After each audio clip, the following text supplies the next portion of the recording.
और भाई लोग क्या चल यार? बढ़िया है। मजा आ रहा है। शाबाश। कहाँ तक पहुंच गए थे बेटा? पॉल्यूशन स्टार्ट कर दिया था। टाइप ऑफ पॉल्यूशन बता दिए थे, ठीक है।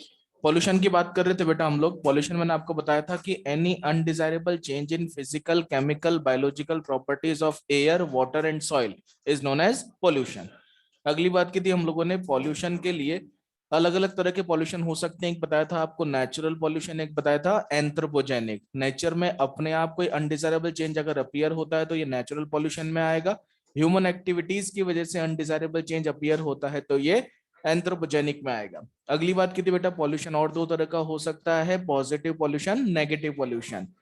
अनडिजायरेबल मटेरियल को ऐड करने की वजह से हार्मफुल इंपैक्ट का जनरेट होना is known as positive pollution, और डिजायरेबल मटेरियल को रिमूव करने की वजह से हार्मफुल इंपैक्ट का जनरेट होना इज नेगेटिव पॉल्यूशन। देन कहा था कि पॉल्यूशन और दो तरह का हो सकता है, कौन कौन सा? Point source and non point source. Point source वो होता है जिसमें पॉल्यूटेंट किसी भी आइडेंटिफाइबल पॉइंट से रिलीज हो रहे हों, उसको हम लोग कहेंगे पॉइंट सोर्स पॉल्यूशन। और अगर पॉल्यूटेंट मल्टीपल अनआइडेंटिफाइबल पॉइंट से रिलीज हो रहे हैं तो it is known as non point source pollution. Examination में पूछा गया क्वेश्चन है कि फॉलोइंग में से किसका ट्रीटमेंट ज्यादा आसान है? पॉइंट सोर्स पॉल्यूशन का ट्रीटमेंट ज्यादा आसान है क्योंकि हमें पता है कि पॉल्यूटेंट रिलीज कहां से हो रहे हैं। राइट बच्चे? चलिए जी नेक्स्ट बात करते हैं पॉल्यूशन कॉजिंग एजेंट्स। क्या बेटा? Pollution causing agents are known as pollutants. क्या कहलाते हैं बेटा ये? पॉल्यूटेंट्स बेटा हम लोग दो तरह, अलग अलग तरह का पढ़ेंगे। एक पढ़ेंगे हम लोग बेस्ड ऑन डिग्रेडेबिलिटी। किसके बेसिस पर बेटा? Based on डिग्रेडेबिलिटी।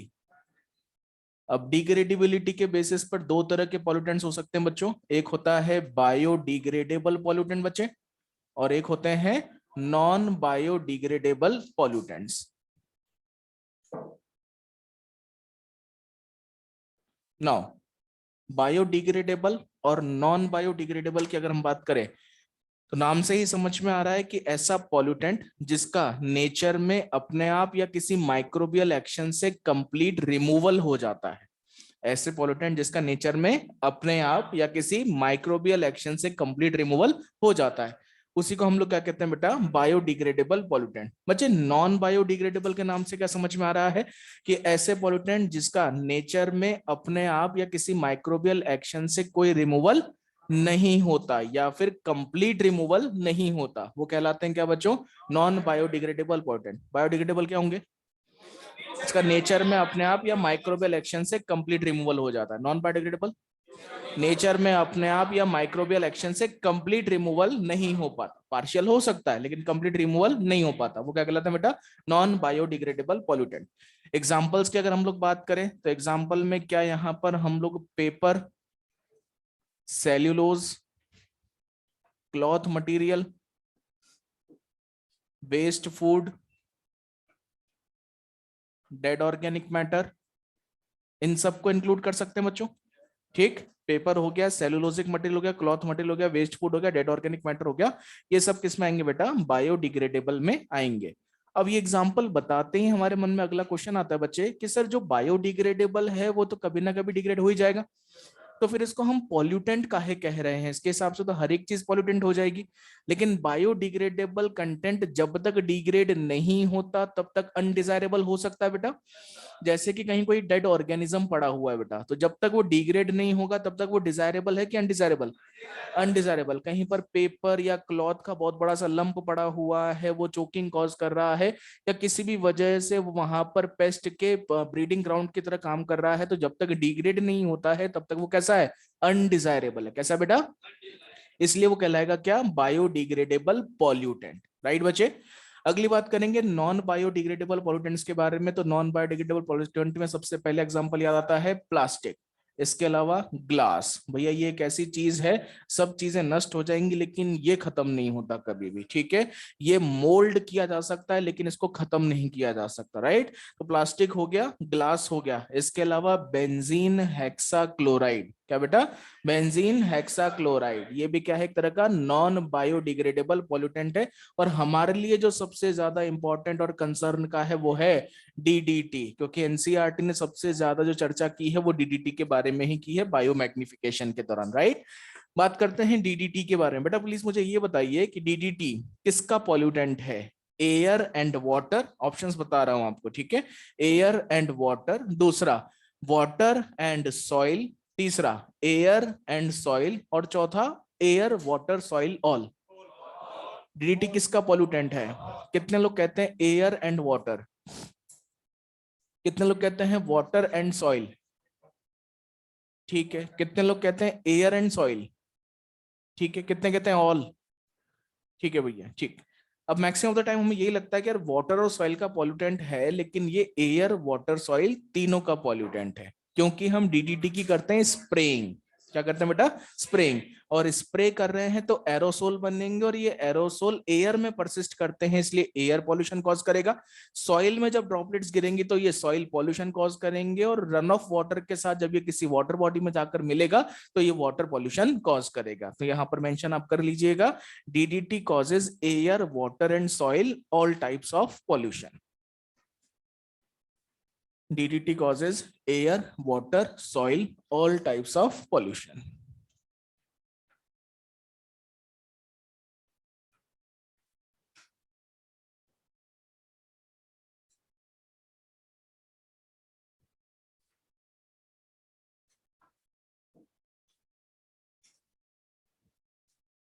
चलिए जी नेक्स्ट, अगला क्राइटेरिया पढ़ेंगे बेटा, based on amount and nature.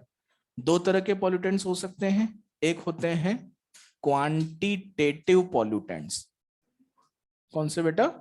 Quantitative word. बच्चे ये क्राइटेरियाज क्लियर होने चाहिए आपको, है ना? वरना ये टाइप्स तो आपको वैसे ही पता है, लेकिन क्राइटेरिया क्लियर होना चाहिए कि किस क्राइटेरिया के बेसिस पर हम लोग क्लासिफिकेशन बता रहे हैं। एक तो होते हैं बेटा क्वांटिटेटिव, और दूसरे होते हैं क्वालिटेटिव पॉल्यूटेंट्स। ठीक है, बहुत इजी सी चीजें चल रही हैं। अगर हम क्वांटिटेटिव पॉल्यूटेंट की बात करें तो ध्यान रखना कि ऐसे पॉल्यूटेंट जो नेचर में ऑलरेडी एग्जिस्ट करते हैं, ऐसे पॉल्यूटेंट जो ऑलरेडी नेचर में एग्जिस्ट करते हैं, लेकिन कम अमाउंट में वो पॉल्यूटेंट की तरह बिहेव नहीं करते।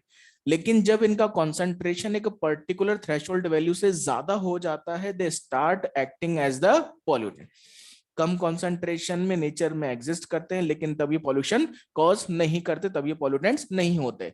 लेकिन जब इनका कॉन्सेंट्रेशन एक पर्टिकुलर क्वांटिटी या थ्रेशोल्ड से ज्यादा हो जाता है, they start acting as the pollutant. इसको हम लोग क्या कहेंगे? Quantitative pollutant. कुल मिलाकर बात यह है कि ऐसे कंटेंट जो हायर क्वांटिटीज में पॉल्यूशन फैलाते हैं, those are known as quantitative pollutant. Lower quantities में ये नेचर में एग्जिस्ट करते हैं लेकिन पॉल्यूटेंट नहीं होते। सबसे बढ़िया एग्जांपल इसका है CO2, राइट बच्चे? कार्बन डाइऑक्साइड क्या है? एक तरह का क्वांटिटेटिव पॉल्यूटेंट जो ऑलरेडी नेचर में एग्जिस्ट करता है, लेकिन जब इसकी कॉन्सेंट्रेशन बहुत ज्यादा बढ़ जाती है, it start acting as a greenhouse gas. किसकी तरह बिहेव करता है बेटा? ग्रीन हाउस गैस या ग्रीन हाउस इफेक्ट कॉज करना शुरू करता है। यहां तक की बात सब बच्चों क्लियर? नेक्स्ट, अगर हम क्वालिटेटिव पॉल्यूटेंट की बात करें तो नाम से ही समझ में आ रहा है, ऐसे पॉल्यूटेंट जिनकी क्वालिटी ही है पॉल्यूशन फैलाना। मतलब नेचर में ऑलरेडी एग्जिस्ट नहीं करते हैं, लेकिन जब भी मिलेंगे तब ये पॉल्यूशन फैलाएंगे। Those are known as qualitative pollutant. Quantitative क्या है? नेचर में कम अमाउंट में प्रेजेंट है तब पॉल्यूटेंट नहीं है। हायर कॉन्सेंट्रेशंस पर पॉल्यूशन फैलाते हैं, those are quantitative pollutant. Qualitative क्या है? नेचर में पहले से एग्जिस्ट नहीं करते, लेकिन जब भी मिलेंगे तब ये पॉल्यूशन फैलाएंगे। समझ में आ गई बात? बढ़िया एग्जांपल DDT, है ना बेटा? एंथ्रोपोजेनिक है क्योंकि ये नेचर में पहले से एग्जिस्ट नहीं करता, लेकिन जब भी मिलेगा तब ये एयर वाटर सॉइल तीनों तरह का पॉल्यूशन फैलाएगा। क्या यहां तक की कहानी clear? Next, amount and nature के बाद सबसे काम का सबसे important, based on changed and unchanged nature. Based on changed and unchanged nature, दो तरह का हो सकता है बेटा। प्राइमरी पॉल्यूटेंट और एक होता है secondary pollutant. Changed and unchanged nature, criteria clear रखना बेटा, ठीक है। चेंज्ड और अनचेंज नेचर के बेसिस पर दो तरह का, एक होता है प्राइमरी पॉल्यूटेंट, एक होता है सेकेंडरी पॉल्यूटेंट। अगर हम प्राइमरी पॉल्यूटेंट की बात करें तो ऐसे पॉल्यूटेंट जो नेचर में जिस फॉर्म में रिलीज होते हैं उसी फॉर्म में पॉल्यूशन फैलाते हैं, मतलब उनको किसी और तरह की केमिकल रिएक्शन की जरूरत नहीं होती, जिस फॉर्म में रिलीज होंगे वो उसी फॉर्म में पॉल्यूशन फैलाएंगे। Those are known as primary pollutant which causes pollution in the form they are released, those are known as primary pollutant। बढ़िया एग्जांपल अगर इसके हम बताएं तो कार्बन मोनोऑक्साइड कह सकते हैं क्या? कौन हो सकता है बेटा? Carbon monoxide. यहां तक की बात clear? Just a minute.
Right, primary pollutant वो होते हैं बेटा जो जिस फॉर्म में रिलीज होते हैं उसी फॉर्म में पॉल्यूशन फैलाते हैं, जैसे कि कार्बन मोनोऑक्साइड, बेटा सल्फर के ऑक्साइड्स, नाइट्रोजन के ऑक्साइड, ये सब क्या कॉज कर रहे हैं बेटा? प्राइमरी पॉल्यूशन कॉज कर रहे हैं, ठीक। सेकेंडरी पॉल्यूटेंट क्या है बेटा? ऐसे पॉल्यूटेंट जो कि chemical reactions of primary pollutant से बनते हैं। इसका मतलब है these are formed by chemical reactions of and among primary pollutants. क्या बेटा? Chemical reactions of and among primary pollutant, मतलब प्राइमरी पॉल्यूटेंट जब किसी दूसरे कंपोनेंट के साथ केमिकल रिएक्शन करते हैं या जब प्राइमरी पॉल्यूटेंट आपस में केमिकल रिएक्शन करते हैं तो more toxic and more hazardous pollutants का फॉर्मेशन होता है। इसको क्या कहते हैं बेटा? सेकेंडरी पॉल्यूटेंट कहते हैं। समझ में आई बात? प्राइमरी पॉल्यूटेंट क्या थे? जिस फॉर्म में रिलीज होंगे उसी फॉर्म में पॉल्यूशन फैलाएंगे। सेकेंडरी क्या है? Bye chemical reactions of and among primary pollutants. समझ में आ गई बात? ठीक है। अब सेकेंडरी पॉल्यूटेंट्स की अगर हम बात करते हैं तो सेकेंडरी पॉल्यूटेंट्स के अंदर हम बता सकते हैं कि जो मोर टॉक्सिक मोर हजार्डस बन रहे हैं, the formation of secondary pollutants is known as synergism. क्या कहलाता है बेटा ये? Formation of secondary pollutants is known as synergism. Examples very important, हमेशा याद होने चाहिए। पहला एग्जांपल स्मॉग। सेकेंडरी पॉल्यूटेंट्स का पहला एग्जांपल क्या है बेटा? स्मॉग। स्मॉग क्या होता है? Yes, smoke plus fog is known as smog. धुआं और धुंध मिलकर अंधाधुंध बनाते हैं, इसी को हम लोग क्या कहते हैं बेटा? स्मॉग कहते हैं, ठीक। दूसरा एग्जांपल बेटा इसका एसिड रेन। क्या बच्चों? Acid rain. देखना जरा, अभी एक ही बार में समझ में आ जाएगा। सल्फर के ऑक्साइड, नाइट्रोजन के ऑक्साइड जिस फॉर्म में रिलीज हुए उसी फॉर्म में पॉल्यूशन फैला है, प्राइमरी पॉल्यूटेंट। ये वाटर वेपर के साथ रिएक्ट करके H2SO4 HNO3 का फॉर्मेशन करते हैं जो कि अर्थ की सरफेस पर एसिड के फॉर्म में सेटल होता है बेटा। मतलब chemical reaction of primary pollutant leads to the secondary pollution या सेकेंडरी पॉल्यूटेंट्स। समझ में आ गई बेटा बात? नेक्स्ट, तीसरा एग्जांपल इज ओजोन। एग्जामिनर का फेवरेट है भैया ये। Ozone is a secondary pollutant. Ozone क्या है? एक सेकेंडरी पॉल्यूटेंट। लेकिन ध्यान रखना उसने ऑप्शन में लिखा क्या है। अगर उसने ऑप्शन में ट्रोपोस्फेरिक ओजोन लिखा है तो वह एक पॉल्यूटेंट है, और स्ट्रेटोस्फेरिक लिखा है तो वह एक गुड ओजोन है। क्यों? क्योंकि ट्रोपोस्फेयर में मिलने वाली जो ओजोन है that is released by human activities, और स्ट्रेटोस्फेयर में मिलने वाली ozone is natural ozone which shields with UV radiation. समझ में आ गई बात बेटा? तो अगर आपसे पूछा जाए कि कौन सी वाली ओजोन बैड ओजोन है, tropospheric ozone is a bad ozone, जो कि सेकेंडरी पोल्यूटेंट की तरह बिहेव करती है। क्या यहां तक की कहानी सब बच्चों को क्लियर? प्राइमरी पोल्यूटेंट क्या है? जो जिस फॉर्म में रिलीज होंगे उसी फॉर्म में पॉल्यूशन फैलाएंगे। सेकेंडरी क्या है? प्राइमरी पॉल्यूटेंट्स की आपस में या अदर कंपोनेंट के साथ केमिकल रिएक्शन से फॉर्म होंगे। किसमें मतलब? हाँ, नाइट्रोजन के ऑक्साइड अभी पढ़ाऊंगा थोड़ी देर बाद ही, स्मोक पढ़ाऊंगा तभी पता लग जाएगा। ठीक है, यहां तक की कहानी सबको क्लियर? ओजोन, हाँ, यस, जो ट्रोपोस्फेयर में ओजोन रिलीज हो रही है that is due to human activities. ठीक है,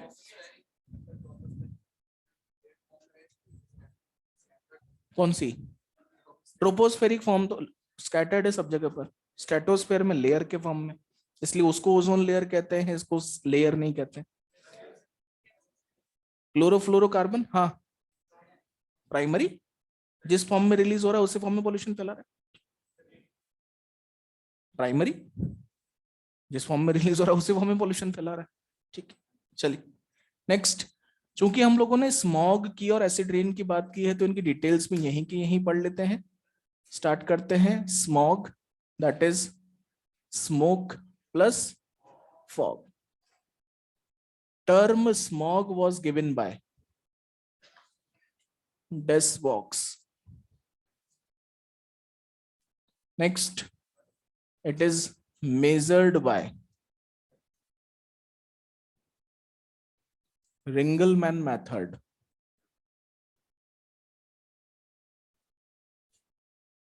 दो तरह के स्मॉग हमारे सिलेबस में बेटा। सबसे पहला लॉस एंजलिस स्मॉग, शाबाश, लास वेगास नहीं बेटा, लॉस एंजलिस की बात चल रही है यहाँ पर। ठीक, ओके। लॉस एंजलिस स्मॉग को फोटो केमिकल स्मॉग भी कहते हैं। क्या कहते हैं बेटा इसको? Photochemical smog, also known as modern smog, also known as oxidizing smog, also known as temperature induced smog, also known as light induced smog, also known as brown air, also known as brown haze। बेटा brown hair और brown eyes नहीं, brown air और brown hedge, बस इतने ही नाम है बेटा, ज्यादा नहीं है। ठीक है, Los Angeles smog, photochemical smog, modern smog, oxidizing smog, temperature induced, light induced, brown air, brown haze. अभी आपको बहुत सारे नाम दिख रहे हैं, लेकिन जैसे ही आपको इसकी रिएक्शन समझ में आएगी बेटा, आप खुद ही बता देंगे कि कौन सा नाम किस वजह से दिया गया। राइट, चलिए बात करते हैं लॉस एंजलिस स्मॉग के बारे में। सबसे पहली चीज तो कहाँ देखा गया? तुम्हें तो सब पता है यार। ठीक, कब देखा गया बेटा? 26 जुलाई को 1943 में। ठीक है, बरसी आने वाली है इसकी, है ना, आपके एग्जामिनेशन के 9 दिन बाद। ठीक, सो 26 जुलाई 1943 को लॉस एंजलिस में से देखा गया। नेक्स्ट, जो इसका कारण बताया गया कि ये हुआ किस वजह से था, that was due to combustion of fossil fuels. मतलब एग्जॉस्ट से जो पॉल्यूटेंट्स रिलीज हुए कंबशन ऑफ फॉसिल फ्यूल के, उस कारण से ये नजर आया। What do you understand by combustion and what do you understand by burning?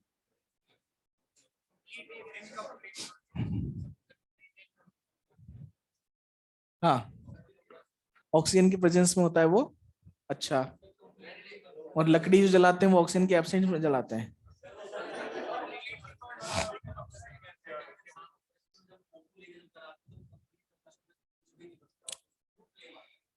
Combustion में, अच्छा,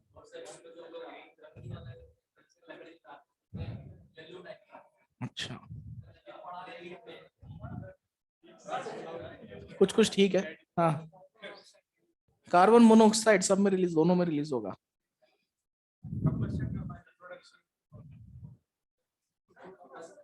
difference between burning and combustion, that's all.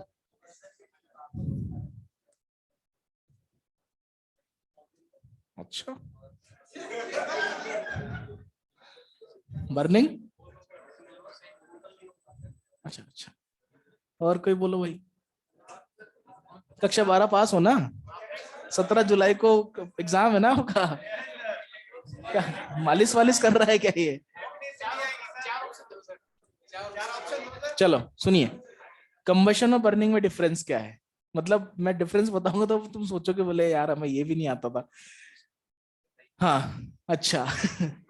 Burning is with flames and combustion is without flames. कुछ कुछ ठीक था, मैं वही कह रहा हूँ। Burning is with flames and combustion is without flames. जब भी आप पेट्रोल है, मान लीजिए पेट्रोल को यहाँ गिराया जाए और यहाँ पर उसको माचिस से आग लगा दी जाए तो इट विल बी बर्निंग, क्योंकि इसमें आपको फ्लेम्स नजर आएंगी। मतलब energy is lost in form of heat and light both, right. लेकिन कंबशन में फ्लेम्स नहीं बनती हैं, the energy is release in form of heat only. Hello, petrol को गाड़ी में डालकर जब चलाते हैं तो इट इज कंबशन, और जब यहां पर करेंगे तो दिस इज ओपन बर्निंग। आया समझ में? तो कंबशन की अगर हम बात कर रहे हैं तो कंबशन हो रहा है कहां पर? ऑटोमोबाइल्स में। किसमें हो रहा है? या फिर किसी ना किसी एक टेक्नोलॉजिकल एडवांसमेंट या किसी कंबस्टर के अंदर ये प्रोसेस चल रहा है जिसमें कि फ्लेम्स का फॉर्मेशन नहीं होता। दोनों चीजों में डिफरेंस मैंने इसलिए बताया है कि कंबशन और बर्निंग जब होते हैं तो दोनों में जब ऑर्गेनिक कंपोनेंट का ब्रेकडाउन होता है तो इससे रिलीज होने वाले एग्जॉस्ट में carbon monoxide, carbon dioxide, sulphur के ऑक्साइड, नाइट्रोजन के ऑक्साइड और अनबर्न्ड हाइड्रोकार्बन, ये पांचों चीजें रिलीज होती हैं। लेकिन जब भी कंबशन लिखा जाएगा तो मेजरली नाइट्रोजन के ऑक्साइड्स रिलीज होंगे। मेजरली कौन? और जब बर्निंग की बात आएगी तो मेजरली सल्फर के ऑक्साइड रिलीज होंगे। कौन रिलीज होंगे? सल्फर के ऑक्साइड। समझ में आ गई बेटा बात? मेनली अगर बर्निंग हो रही है तो सल्फर के, कंबशन हो रहा है तो नाइट्रोजन के ऑक्साइड। क्लियर? हमने यहां पर कहा कंबशन ऑफ फॉसिल फ्यूल। बात साफ साफ समझ में आ रही है कि carbon monoxide, carbon dioxide, sulphur के ऑक्साइड, अनबर्न्ड हाइड्रोकार्बन, नाइट्रोजन के ऑक्साइड सभी रिलीज होंगे, लेकिन मेजरली कौन? नाइट्रोजन के ऑक्साइड। इसलिए जब भी हम बात करते हैं लॉस एंजलिस स्मॉग की, तो लॉस एंजलिस स्मॉग में अनबर्न्ड हाइड्रोकार्बन्स, नाइट्रोजन के ऑक्साइड्स, ऑक्सीजन की प्रेजेंस में, स्मोक और फॉग जो सब एग्जॉस्ट में प्रेजेंट हैं, इनकी रिएक्शन होती है यूवी की प्रेजेंस में। किसके प्रेजेंस में? यूवी की प्रेजेंस में। समझ रहे हो बात को? किसके प्रेजेंस में? यूवी की प्रेजेंस। भाई जहां यूवी जैसी पर्सनालिटीज हो वहां पर टेम्परेचर तो हाई होना ही है। इसका मतलब ये रिएक्शन होती है हाई टेम्परेचर पर। शाबाश बेटा, है ना? वहां मैं अकेला ही होता हूँ। चलिए जी, ओके। सो यूवी और टेम्परेचर हाई दोनों की कंडीशन में जब ये रिएक्शन होती है तो बनता है पान, दैट इज पर ऑक्सी एसिटाइल नाइट्रेट, जिसमें दूसरा कंपोनेंट बनता है ओजोन। कौन पूछ रहा था कि ओजोन कहां से आया? समझ में आ गया? ठीक है, पहले बनता है पान, फिर बनता है ओजोन, रिलीज हो जाती है नाइट्रोजन की ऑक्साइड। अरे समझ में आई बात? क्या बना? पान, साथ में ओजोन, रिलीज हो जाती है नाइट्रोजन की ऑक्साइड। ये तीन चीज तो है ही सही बेसिक कंपोनेंट। इसके अलावा फॉर्मेल्डिहाइड एंड एक्रोलीन भी रिलीज होते हैं। ठीक, तो अगर आपसे कंपोजिशन ऑफ पर ऑफ फोटोकेमिकल स्मॉग पूछा जाए तो मेनली हम बताते हैं क्या? पान, ओजोन एंड नाइट्रोजन के ऑक्साइड। अगर आपने कक्षा 11-12 में केमिस्ट्री के प्रैक्टिकल किए हों तो वो जो पुड़िया में रेडिकल वाला क्वेश्चन आता है तो उसमें ग्लास रॉड पर उसको चिपका के जलाया जाता है। अगर ब्राउन कलर की फ्यूम्स निकलती हैं तो पक्की बात है कि उसमें नाइट्रोजनस कंटेंट प्रेजेंट है। नाइट्रोजन जो है वो ब्राउन कलर के फ्लेम्स या ब्राउन कलर के फ्यूम्स रिलीज करता है। यही कारण है इसमें एबंडेंस ऑफ नाइट्रोजन होने के कारण ये अपीयरेंस में कैसा होता है? इसलिए इसको ब्राउन एयर कहा जाता है। क्या यहां तक की कहानी सबको क्लियर? सारे नाम अब आपको इस रिएक्शन से ही समझ में आ जाएंगे। देखना जरा, सबसे पहले कहां देखा गया था? लॉस एंजलिस में देखा गया था, इसलिए लॉस एंजलिस स्मॉग। लाइट की प्रेजेंस में केमिकल्स की रिएक्शन से जो स्मॉग बना है वो क्या है? Photochemical smog. नए जमाने के टेक्नोलॉजिकल एडवांसमेंट में कंबशन प्रोसेस हुआ जिसके एग्जॉस्ट की वजह से ये बना है, इसका मतलब ये क्या है? Modern smog. Oxidizing smog, ozone का फॉर्मेशन हो रहा है। नेक्स्ट, टेम्परेचर इंड्यूस्ड है, हाई टेम्परेचर पर लाइट इंड्यूस्ड है, लाइट की प्रेजेंस में होगा ब्राउन या हेजी स्ट्रक्चर, हेजी कंडीशंस का फॉर्मेशन होता है, इसलिए इसको हम लोग ब्राउन हेज या ब्राउन एयर कहते हैं। समझ में आई बात? अगर आपको पता हो तो अक्टूबर 2016 में दिवाली के दूसरे दिन दिल्ली में सबसे पहली बार डेंस स्मॉग देखा गया था। वो जो स्मॉग था that was a photochemical smog, और फोटोकेमिकल स्मॉग की वजह से चारों तरफ धुंधला धुंधला सा ऐसा लग रहा था कि धूल का गुबार उड़ रखा है। ठीक, ये जो धूल का गुबार है, ये धूल का गुबार एक्चुअल में था क्या? इट वाज ब्राउन हेज या ब्राउन एयर। उस समय पर न्यूज चैनल वाले सड़क पर खड़े हो गए थे और जो भी बाइक वाला निकल रहा था उससे पूछ रहे थे, बोले भैया कैसा लग रहा है? तो बाइक वाला कह रहा था कि भैया बढ़िया लग रहा है, लेकिन आंखों में जलन हो रही है, सांस लेने में तकलीफ हो रही है, ऐसा छाती में जल रहा है। ठीक है, तो ये सारी जो चीजें हैं ये क्या है? हार्मफुल इफेक्ट्स ऑफ वो फोटोकेमिकल स्मॉग। सबसे पहली चीज, इरिटेशन इन आईज। दूसरा, रेस्पिरेटरी प्रॉब्लम्स। ठीक। तीसरा, ओजोन जो इसमें प्रेजेंट है वो इनर म्यूकोजल लेयर को डैमेज करता है, जो कि वो जलने वाली जो कंडीशन नजर आती है वो ओजोन के इफेक्ट की वजह से। पर ऑक्सी एसिटाइल नाइट्रेट आपने फोटोसिंथेसिस में पढ़ा होगा, ये इनहिबिटर ऑफ फोटोसिंथेसिस है, जो PS2 से निकलने वाले इलेक्ट्रॉन को प्लास्टोक्विनोन पर जाने से रोकता है। इसका मतलब हम कह सकते हैं फोटोसिंथेसिस का इनहिबिटर है, या फिर हम कह सकते हैं नॉन साइक्लिक फोटोफॉस्फोराइलेशन का इनहिबिटर है, या फिर हम कह सकते हैं फोटोलाइसिस ऑफ वाटर का इनहिबिटर है। राइट। इसके अलावा ये रबर और इलास्टिक मटेरियल को भी डैमेज करता है। किसको डैमेज करता है बेटा? रबर और इलास्टिक मटेरियल को भी डैमेज करता है, उसको स्टिफ बनाता है, जिसकी वजह से उसमें क्रैक्स पड़ जाते हैं। क्या यहां तक की कहानी सबको क्लियर? इन सारी रिएक्शन के होने के लिए क्या लाइट और टेम्परेचर का होना जरूरी है बेटा? अगर ये ही कंपोनेंट्स लाइट की एब्सेंस में और लो टेम्परेचर पर फॉर्म हो जाते हैं तो क्या ये एक कंप्लीट फोटोकेमिकल स्मॉग है? नहीं भैया, क्योंकि फोटोकेमिकल स्मॉग के लिए फोटो का होना जरूरी है। तो डार्क और लो टेम्परेचर में अगर ये कंपोनेंट का फॉर्मेशन हो रहा है तो अपीयरेंस कभी भी ब्राउन नहीं आ सकता, क्योंकि रिफ्लेक्शन ऑफ लाइट की वजह से ही ब्राउन कलर नजर आता है। ठीक। यहां पर ये जो कंडीशन बनती है जिसमें डार्क और लो टेम्परेचर पर रिएक्शन होगी, it is known as incomplete smog. क्या कहते हैं बेटा इसको? इनकम्प्लीट स्मॉग इसे कहा जाता है, और इसे ग्रे एयर भी कहते हैं। क्या कहते हैं बेटा इसको? ग्रे एयर भी इसे कहा जाता है। क्या यहां तक की कहानी सब बच्चों को समझ में आई? ये था भैया आपका लॉस एंजलिस स्मॉग। नेक्स्ट बात करेंगे लंदन स्मॉग के बारे में।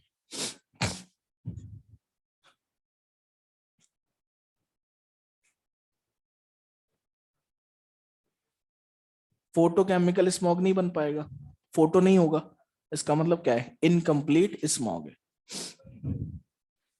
कंपोनेंट यही होंगे। रिएक्शन तो चल रही है ना?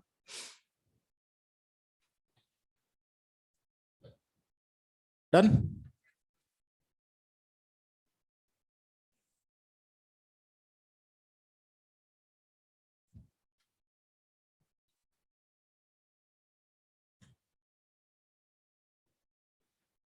पान, ओजोन, नाइट्रोजन के ऑक्साइड। नेक्स्ट,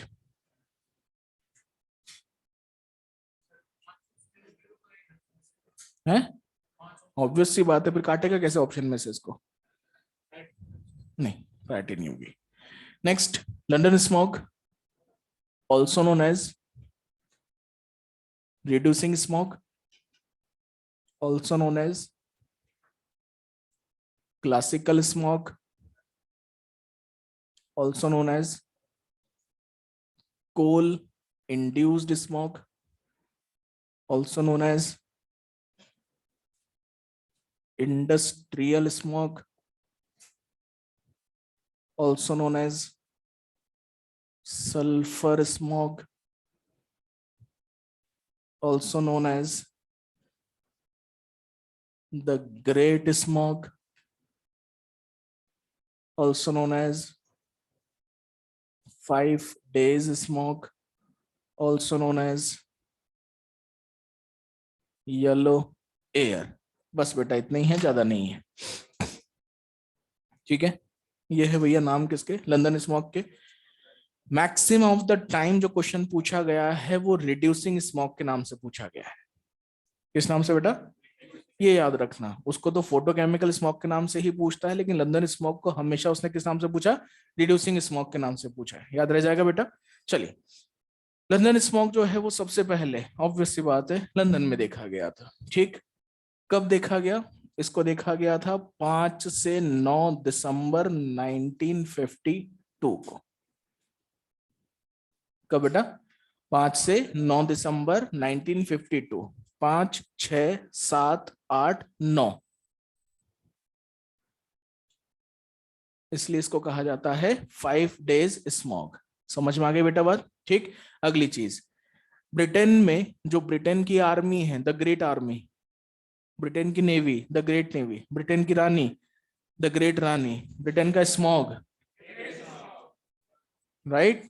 ठीक, ये जो हुआ था, this was due to burning of fossil fuels या कोल बर्निंग की वजह से हुआ था। किसकी वजह से हुआ था, कोल बर्निंग की वजह से। ठीक, दिसंबर का महीना था, सर्दियां चल रही थी, जिसकी वजह से जो इलेक्ट्रिक हीटर्स थे वो बहुत ज्यादा प्रिवलेंट नहीं थे उस जमाने में। घरों को गर्म रखने के लिए यूजुअली बर्निंग बॉक्सेस का यूज किया जाता, जिसको हम लोग हमारी देसी भाषा में सिगड़ी कहते हैं, राइट। आपने मूवीज वगैरह में देखा होगा कि वहां जो वेस्टर्न कंट्रीज की बैठक होती है उसमें वो बर्निंग बॉक्स बना हुआ रहता है। ठीक, उन बर्निंग बॉक्स में burning of coal plus industries में भी हाई टेम्परेचर ऑब्टेन करने के लिए बर्निंग ऑफ फॉसिल फ्यूल चल रहा था। इसकी वजह से जो एग्जॉस्ट है, उस एग्जॉस्ट में रिलीज हुए क्या, अनबर्न्ड हाइड्रोकार्बन्स, सल्फर के ऑक्साइड्स, जिन्होंने एटमॉस्फेयर में प्रेजेंट वाटर वेपर के साथ रिएक्ट किया और बना लिया H2SO4 के वेपर्स।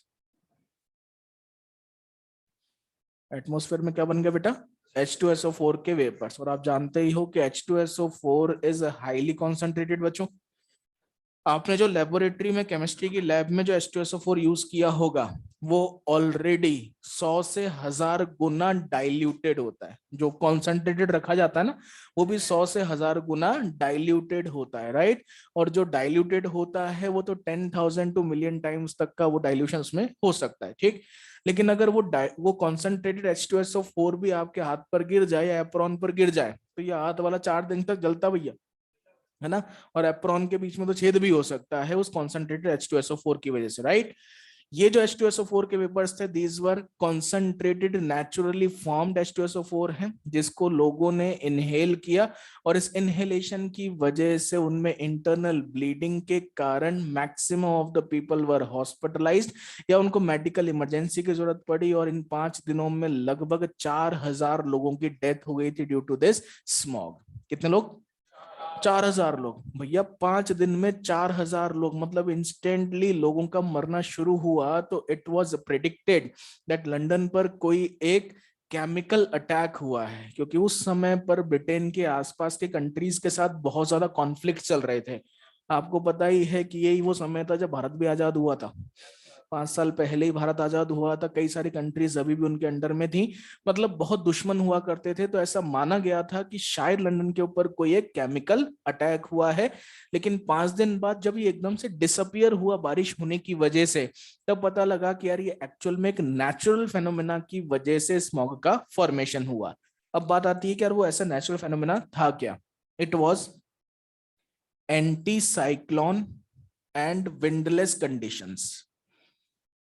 किसकी वजह से हुआ था बेटा ये, anti cyclone and windless condition. बोले यार भाई अब ये क्या है। आपने जब भी विंड का फ्लो देखा होगा या सुना होगा, it is always in a cyclonic manner. जब आपने वेदर फोरकास्ट देखा होगा तो जो विंड का फ्लो बताते हैं वो कैसा बताते हैं, साइक्लोनिक। विंड हमेशा साइक्लोनिक मैनर में ही मूव करती है। इसका प्रूफ क्या है कि आप कहीं पर भी बैठे हुए हो, खिड़की दरवाजे बंद है, अगर आपने थोड़ी सी भी खिड़की खोल दी तो भी एयर एंटर करना स्टार्ट कर देती है। क्यों भैया? क्योंकि अगर वो सीधी मूव कर रही होती तो शायद अपने पाथ से डेविएट नहीं होती और खिड़की के अंदर एंटर नहीं करती, लेकिन साइक्लोनिक मैनर में मूव करने की वजह से जहां से भी उसको जगह मिलती है वो वहां पर एंटर करती है और एग्जिट करती है। अरे समझ में आ गई बेटा बात? ठीक है, तो ये बात तो हो गई साइक्लोनिक। अगली बात, विंड का जो मूवमेंट है वो साइक्लोनिक तो होता ही है, वो एक जगह के पॉल्यूटेंट को दूसरी जगह पर ले जाने में भी हेल्प करती है। मतलब किसी भी एक जगह के पॉल्यूटेंट हमेशा एक ही जगह पर परसिस्ट नहीं करते, हमेशा विंड फ्लो के साथ चले जाते हैं। इसलिए हम कहते हैं कि जब विंड का फ्लो पोल टू पोल होता है तो एटमॉस्फेरिक चेंजेस का, एटमॉस्फेरिक पॉल्यूटेंट्स का जो कंडीशंस या चेंजेस हैं वो आपको पोल्स तक में भी नजर आएगा। ठीक, कई बार लोग मानते नहीं है, बोले यार सर पॉल्यूटेंट्स को या किसी भी चीज को एयर एक जगह से दूसरी जगह थोड़ी लेकर जाती है, वो तो वहीं के वहीं परसिस्ट करते हैं। नहीं भैया, हमेशा एयर के साथ या विंड के साथ इसका मूवमेंट होता है। इसका सबसे बढ़िया प्रूफ मैं आपको बता देता हूँ। जब बारिश होती है, जब सर्दी होती है, सर्दी में अगर कश्मीर में या उत्तराखंड में बर्फ गिरी है तो हम लोग प्रेडिक्ट कर लेते हैं कि अगले 4 दिन में हमारे नॉर्थ इंडिया में ठंड पड़ना शुरू हो जाएगी। कैसे पता? वहां की जो ठंडी हवा है वो अब इस तरह से मूव करेगी कि बाकी जगह के एटमॉस्फेयर को भी वो कूल डाउन करती हुई चलेगी। अभी आज के समाचार पत्र में ही न्यूज आई है कि केरला में मॉनसून 3 दिन पहले आ गया है। हेलो, इसका मतलब है कि हमारे यहाँ पर भी जो मॉनसून है वो बिल्कुल परफेक्ट टाइम पर या उसके पहले ही आ जाएगा। कैसे पता? विंड के मूवमेंट की वजह से जो भी एटमॉस्फेरिक चेंजेस हैं वो एक जगह से दूसरी जगह पर अपीयर होते हुए नजर आएंगे। ठीक, अब बात आती है कि यार एंटी साइक्लोन और विंडलेस कंडीशंस क्या होती हैं। जब बारिश होने वाली होती है उसके जस्ट पहले आपने फील किया होगा हवा चलना बंद हो जाती है ना, बहुत सफोकेशन सा फील होता है और ऐसा लगता है मतलब बहुत उमस सी हो गई है और हम प्रेडिक्ट कर लेते हैं कि बारिश होने वाली है। अरे हाँ के ना? लेकिन अगर ऐसा 2 मिनट के लिए हुआ या कुछ देर के लिए और एकदम से तेज हवा चल गई तो हम लोग कहते हैं कि यार अब बारिश नहीं आएगी, अब तो बादल उड़ा के ले जाएगी हवा। राइट, तो ये जो कंडीशन बनती है सफोकेशन वाली वो एक्चुअल में कौन सी है? Anti cyclone and windless condition. It is a natural phenomena, जब जहां पर भी लो प्रेशर जोन्स बनते हैं, जहां पर भी बारिश होने वाली होती है उस जगह पर ये बहुत कॉमनली नजर आता है। ठीक, इसका मतलब ये है कि उस पर्टिकुलर लो प्रेशर वाले जोन में जो विंड्स हैं अब वो साइक्लोनिक मूवमेंट ऑफ विंड्स नजर नहीं आएगा। मतलब यहाँ पर जो पॉल्यूटेंट रिलीज हो रहे हैं वो पॉल्यूटेंट लंबे समय तक इसी एटमॉस्फेयर में परसिस्ट करेंगे। सर्दियों के दिनों में विंड फ्लो बहुत धीमा होता है, इस वजह से 5 दिन तक यहाँ पर ये एंटी साइक्लोन विंडलेस कंडीशन बनी रही, जिसकी वजह से ढेर सारे पॉल्यूटेंट्स एटमॉस्फेयर में परसिस्ट किए और इन्होंने किसका फॉर्मेशन कर लिया? H2SO4 के वेपर्स का, which ultimately lead to formation of reducing smog. 5वें दिन जब बारिश हुई तो windless condition, anti cyclone condition remove हुई और ultimately removal of reducing smog भी हुआ। मतलब it was not a chemical attack. लेकिन उस जमाने में उस समय की सबसे भयावह घटनाओं में से एक है कौन? द रिड्यूसिंग स्मॉग या द ग्रेट स्मॉग। क्या यहां तक की कहानी सब बच्चों को क्लियर?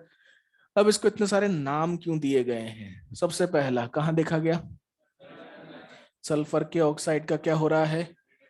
रिड्यूसिंग स्मॉग, बर्निंग हो रहा है इसलिए क्लासिकल। कोल बर्निंग की वजह से कोल इंडस्ट्रीज, इंडस्ट्रियल एग्जॉस्ट की वजह से इंडस्ट्रियल स्मॉग, सल्फर के ऑक्साइड्स की वजह से सल्फर स्मॉग, ब्रिटेन में हुआ इसलिए ग्रेट स्मॉग, 5 दिन तक परसिस्ट किया इसलिए। और H2SO4 के vapours are yellow in colour, इस वजह से इसको नाम दिया गया येलो एयर। समझ में आ गई बेटा बात? ये खत्म हो गया आपका स्मॉग। नेक्स्ट मिटा दूं?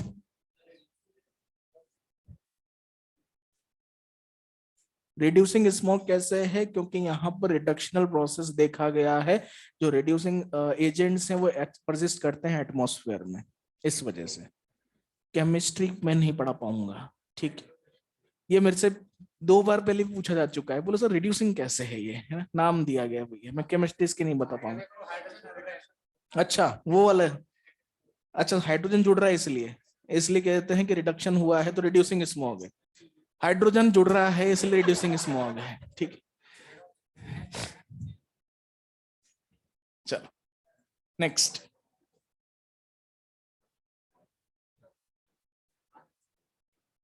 ठीक है भैया, अब ध्यान रखूंगा मैं आगे से। यही बताना पक्का, सही है ना ये? ठीक है, तो फिर ये मैंने एरो काय के लिए लगाया था? ये एरो काय के लिए लगाया था मैंने?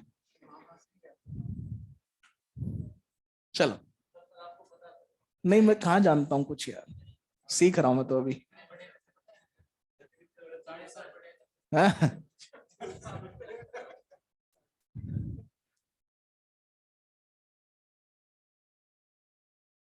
चलिए जी, बात करते हैं नेक्स्ट, एसिड रेन। पिछले 5 साल में भाई 3 बार क्वेश्चन आया है इसका। एसिड रेन, पता नहीं क्या अच्छा लगता है एग्जामिनर को, इसमें जहरीला लगता है वो।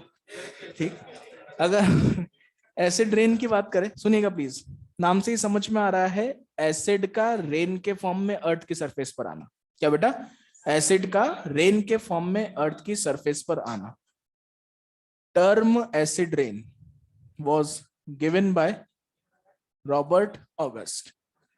मतलब भैया इसमें मैं आपको केवल 4-5 पॉइंट ही सिखाऊंगा और वहीं से ही एग्जामिनेशन में क्वेश्चन बनेगा। ठीक है, टर्म किसने दिया था?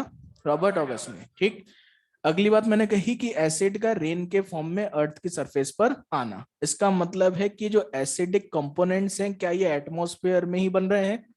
उनका फॉर्मेशन कैसे हो रहा है? एटमॉस्फेयर में प्रेजेंट सल्फर के ऑक्साइड्स एंड नाइट्रोजन के ऑक्साइड वाटर वेपर या मॉइस्चर के साथ रिएक्ट करते हैं बेटा, और एज अ रिजल्ट फॉर्म करते हैं H2SO4 एंड HNO3। ये जो H2SO4 HNO3 हैं, these settle on the earth surface. कहां पर जाकर सेटल होते हैं बेटा? अर्थ सरफेस पर जाकर ये सेटल होते हैं, और this settlement on the earth surface is known as acid rain. समझ में आई बेटा बात? अगला क्वेश्चन आता है इनके कॉम्पोजिशन या इनके पार्टिसिपेशन रेशियो का। H2SO4 लगभग 70%, HNO3 लगभग 30%। लेकिन ऐसा नहीं है कि फिक्स 70% H2SO4 ही होगा, फिक्स 30% HNO3 होगा। Approximately 70% H2SO4, approximately 30% HNO3 and some percentage 1 से 2% तक का जो रेशियो है वो अदर एसिड्स का भी हो सकता है। क्या यहां तक की बात क्लियर? अगला सबसे ज्यादा पूछा जाने वाला question, that is pH of acid rain. Yes, pH of acid rain is less then 5.6। ठीक है, अब क्वेश्चन आता है कि sir pH of acid rain तो ठीक है, ये भी बताइए कि पीएच ऑफ नॉर्मल रेन क्या होता है? PH of normal rain is 5.6 to 6.8, slightly acidic. कैसा होता है बेटा? Slightly acidic. हम बहुत अच्छे से जानते हैं कि नहरी पानी से, नहर से जो सिंचाई करते हैं, उसके कंपैरिजन में rain water is much better. क्यों? क्योंकि best pH for agriculture is 5.5 to 6.5, right? And pH of normal rain is 5.6 to 6.8। इसका मतलब है उसी स्लाइटली एसिडिक कंडीशन वाला वाटर मिल रहा है बेटा, जो कि प्लांट ग्रोथ के लिए ऑप्टिमम। नेक्स्ट, ये जो एसिड रेन है बेटा, इस एसिड रेन में जो एसिड का डिपोजिशन होता है, क्या होता है बेटा? एसिड का डिपोजिशन 2 तरह का हो सकता है, एक होता है वेट डिपोजिशन और एक होता है ड्राई डिपोजिशन। कौन कौन सा बेटा? Wet deposition and dry deposition. ध्यान से सुन लीजिएगा, वेट डिपोजिशन क्या है? जब ये एसिड वाटर या वाटर के किसी फॉर्म के साथ, क्या बच्चों? वाटर या वाटर के किसी फॉर्म के साथ अर्थ की सरफेस पर सेटल डाउन होता है, this is known as wet deposition. मतलब रेन के साथ आ गया, स्नो के साथ आ गया, हेल के साथ आ गया, ड्रिजल के साथ आ गया, वाटर या वाटर के फॉर्म के साथ अगर अर्थ की सरफेस पर सेटल डाउन हो रहा है, this is known as wet deposition. लेकिन क्या एटमॉस्फेयर में कई सारे solid, dust and soot particles present हो सकते हैं बेटा? ये जो डस्ट और सूट पार्टिकल्स हैं, इनके साथ अटैच होकर, इनकी सरफेस पर अटैच होकर अगर अर्थ की सरफेस पर सेटल डाउन हो रहा है, this is known as dry deposition. अरे वाटर या वाटर के किसी फॉर्म के साथ आ रहा है तो सॉलिड पार्टिकल के साथ अटैच होकर आ रहा है तो ड्राई डिपोजिशन, दैट्स ऑल। समझ में आ गई बात। और लास्ट आता है इसका हार्मफुल इम्पैक्ट या harmful effects of acid rain. सबसे पहला, ये सॉइल की एसिडिटी बढ़ाता है। क्या बेटा? सॉइल की एसिडिटी बढ़ाता है। कुल मिलाकर सॉइल का पीएच कम करता है, सॉइल का पीएच कम करता है। समझ में आई बात। दूसरी चीज, जहां पर भी एसिड गिरेगा बेटा, अगर किसी पॉलिश्ड सरफेस पर एसिड गिरता है तो वह सरफेस रफ हो जाती है कि पॉलिश्ड रहती है? इसका मतलब अगर बार बार एक ही जगह पर एसिड गिरता रहे तो क्या वह सरफेस फ्रेजाइल हो जाएगी बेटा? हिस्टोरिकल मॉन्यूमेंट्स पर लगे हुए स्टोन्स के ऊपर बार बार एसिड रेन होने की वजह से स्टोन हो जाता है fragile, which can damage the stone. This is known as stone leprosy. क्या कहते हैं बेटा इसको? स्टोन का फ्रेजाइल हो जाना is known as stone leprosy, and stone leprosy is caused by acid rain. Taj Mahal का पीला पड़ना भी किसकी वजह से है?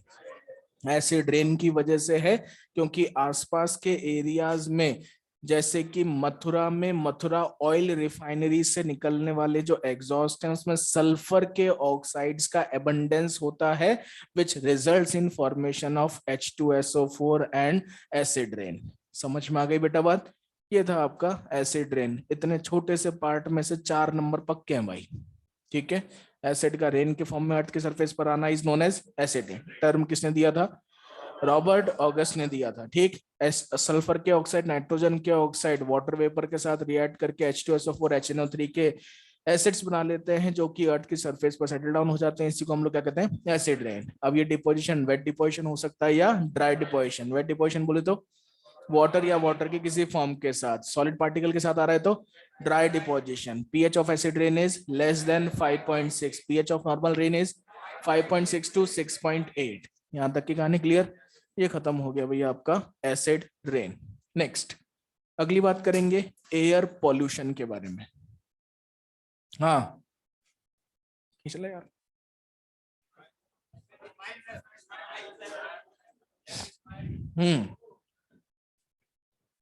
अरे कब नहीं लगता क्या है?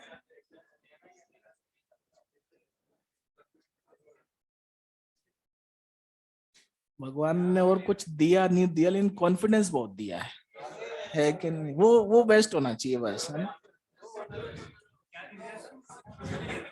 बाल नहीं दिए बेटा।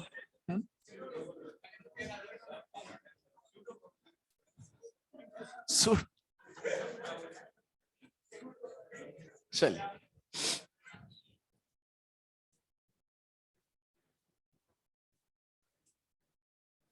पहली क्लास अपने बस की बात नहीं है यार, है ना?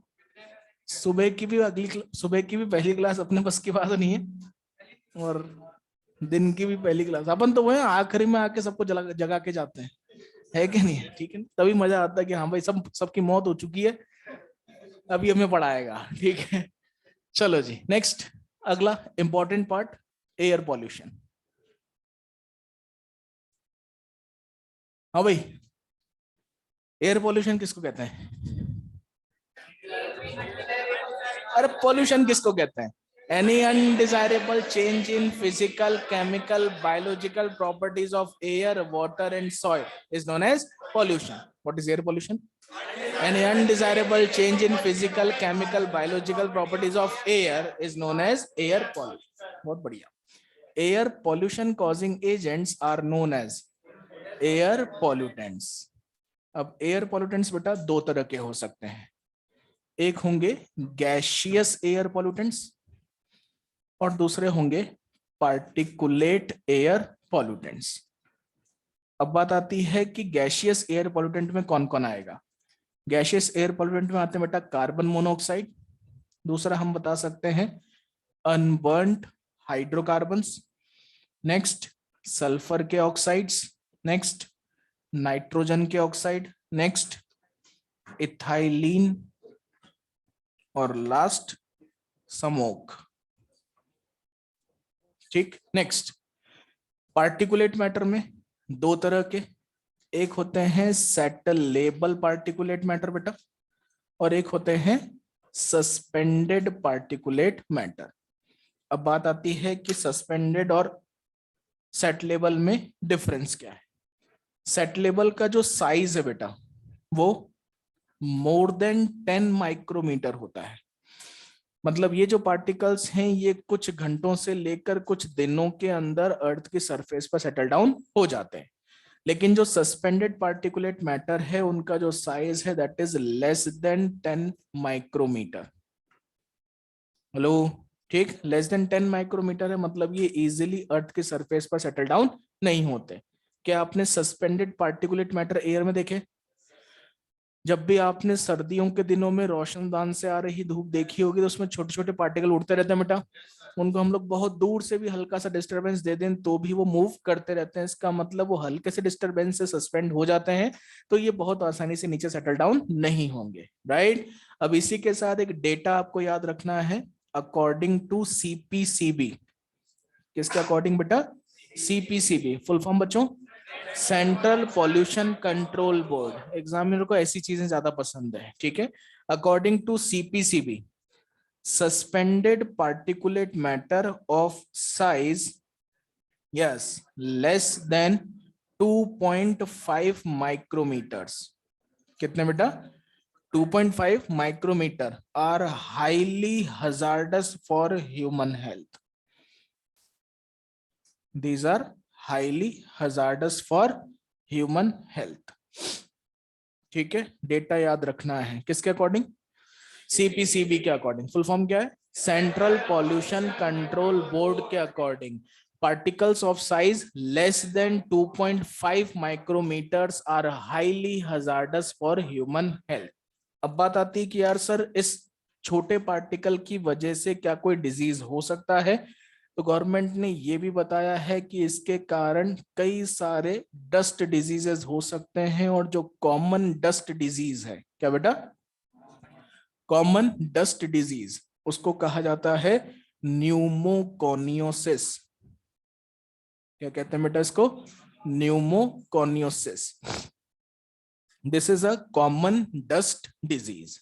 समझ में आई बेटा बात? अब ये जो कॉमन डस्ट डिजीज है ये अलग अलग तरह की डस्ट से हो सकता है। तो types of pneumoconiosis can vary according to the type of dust. For example, अगर हम न्यूमोकोनियोसिस की बात करें कॉटन डस्ट के कारण, किसके कारण बेटा? कॉटन डस्ट के कारण होने वाला जो डिजीज है that is known as lungs fibrosis या बिसिनोसिस। क्या कहलाता है बेटा ये? लंग्स फाइब्रोसिस या byssinosis. This is caused due to cotton dust. और यहीं पर आपके मॉड्यूल में एक चीज और मेंशन की गई है कि cotton dust is the major pollutant of Ahmedabad city.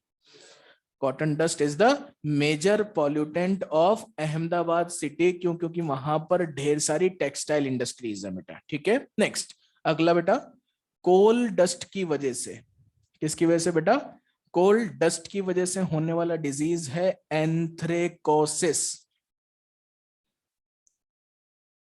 Coal dust के कारण जो न्यूमोकोनिसिस होता है उसका नाम क्या है बच्चों? एंथ्रेकोसिस है, ठीक। नेक्स्ट, आयरन डस्ट की वजह से होने वाला जो डिजीज है, होने वाला जो न्यूमोकोनियोसिस है, this is known as सिडेरोसिस।